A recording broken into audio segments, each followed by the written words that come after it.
నెల్లూరు జిల్లాను దిత్వా తుఫాను వణికిస్తోంది. Cyclone effect తో భారీ నుంచి అతి భారీ వర్షాలు కురిసే అవకాశం ఉందన్న వాతావరణ శాఖ హెచ్చరికతో జిల్లా యంత్రాంగం అలర్ట్ అయింది. ప్రాణ ఆస్తి నష్టాలు సంభవించకుండా చర్యలు తీసుకుంది. ఈ క్రమంలోనే నెల్లూరు జిల్లాకు ఎన్డీఆర్ఎఫ్ బలగాలు చేరుకున్నాయి. ఎంతటి విపత్తునైనా ధీటుగా ఎదుర్కొంటామంటోంది ఎన్డీఆర్ఎఫ్ బృందం. ఇక ఇదే అంశానికి సంబంధించి మరింత సమాచారం మా ప్రతినిధి వెంకట్ అందిస్తారు. తుఫాను నెల్లూరు జిల్లాపై తీవ్ర ప్రభావం చూపబోతుందని వాతావరణ శాఖ హెచ్చరికల నేపథ్యంలో జిల్లా యంత్రాంగం అప్రమత్తమైంది. రాష్ట్ర ప్రభుత్వ ఆదేశాలతో ఒక ఎన్డీఆర్ఎఫ్ బృందం కూడా నెల్లూరుకు చేరుకుంది. సురక్షిత ప్రాంతాలకి ప్రజల్ని తరలించేందుకు ఈ టీం పనిచేస్తుంది. ప్రస్తుతం మనతో ఎన్డీఆర్ఎఫ్కు సంబంధించి ఒక టీం అధికారులు ఉన్నారు. ఒకసారి మాట్లాడదాం. సార్, కౌసే గావ్ మే ఎఫెక్టెడ్ తుఫాన్. Actually, the effect of this Ditwa is on the coastal area of Tamil Nadu as well as on the southern coastal area of Andhra Pradesh. And our team is deployed at the Nellore as the precautionary measures with the strength of 30 people.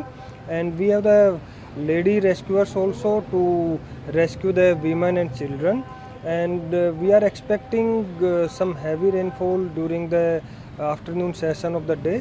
But we are very well prepared as well as we are in close coordination with the SDMA and district administration, and if some information comes for the evacuation or rescue, we will definitely work on that and our team is ready to move within 5 minutes.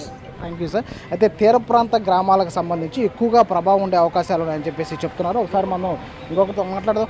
ఎట్లా గతంలో జిల్లాలో మీరు rescue చేశారు, తీర ప్రాంత ప్రజల్ని ఎలా అప్రమత్తం చేయబోతున్నారు?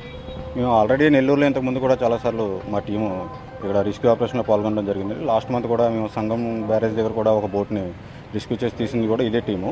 అయితే మేము ఇక్కడ ప్రజలకు అందరికీ మేము ఏమైనా చెప్పదలుచుకున్నదంటే ఈ ఒక 2 రోజుల వరకు ఈ తుఫాను తీరం దాటే వరకు దాని ఎఫెక్ట్ తగ్గే వరకు కూడా ఎవరో కూడా ఇళ్లలోంచి బయటకు వచ్చి ఎక్కువ మూవ్మెంట్ చేయకుండా నెక్స్ట్ మనకు అవసరమైన నిత్యావసరాలన్నీ ముందుగానే స్టోరేజ్ చేసి పెట్టుకుని ఇటువంటి ఇంపార్టెంట్ ముఖ్యమైన వస్తువులు మెడిసిన్ కానీ లేకపోతే చిన్నపిల్లలకు సంబంధించిన ఏదైనా మెడిసిన్ కానీ ఏదైనా లేకపోతే వయోవృద్ధులకి వీళ్ళందరికీ సంబంధించిన ఏదైనా ముఖ్యమైన వస్తువులు లేదా డాక్యుమెంట్స్ ఇవన్నీ కూడా ముందుగానే జాగ్రత్త పరుచుకుని ఉంచుకోవాల్సిందిగా కోరుకుంటాం. వాతావరణ శాఖ చెప్తున్నంత హెవీ ఎఫెక్ట్ ఉంటుందా జిల్లా పైన? ఉండే ఛాన్స్ ఉందండి. ఎందుకంటే మాకు వచ్చిన ఇన్ఫర్మేషన్ ప్రకారంగా కూడా భారీ నుంచి అతి భారీ వర్షాలు కురిసే అవకాశం ఉందని చెప్పి నెక్స్ట్ అదేవిధంగా గాలులు కూడా వేగంగా గాలి వీచే అవకాశం ఉందని చెప్పి కూడా మాకు ఇన్ఫర్మేషన్ ఉందండి. అందువల్ల ముందుగా జాగ్రత్తగా ఉండడం మంచిది.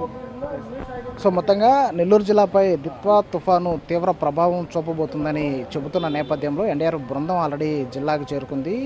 ప్రాణ ఆస్తి నష్టాలు సంభవించకుండా జాగ్రత్తలు తీసుకోవాలని చెప్పి కూడా ప్రజలకు సూచిస్తున్నటువంటి పరిస్థితి కనిపిస్తుంది. కెమెరామెన్ ప్రదీప్తో వెంకట్, ఎన్టీవీ నెల్లూరు నుంచి.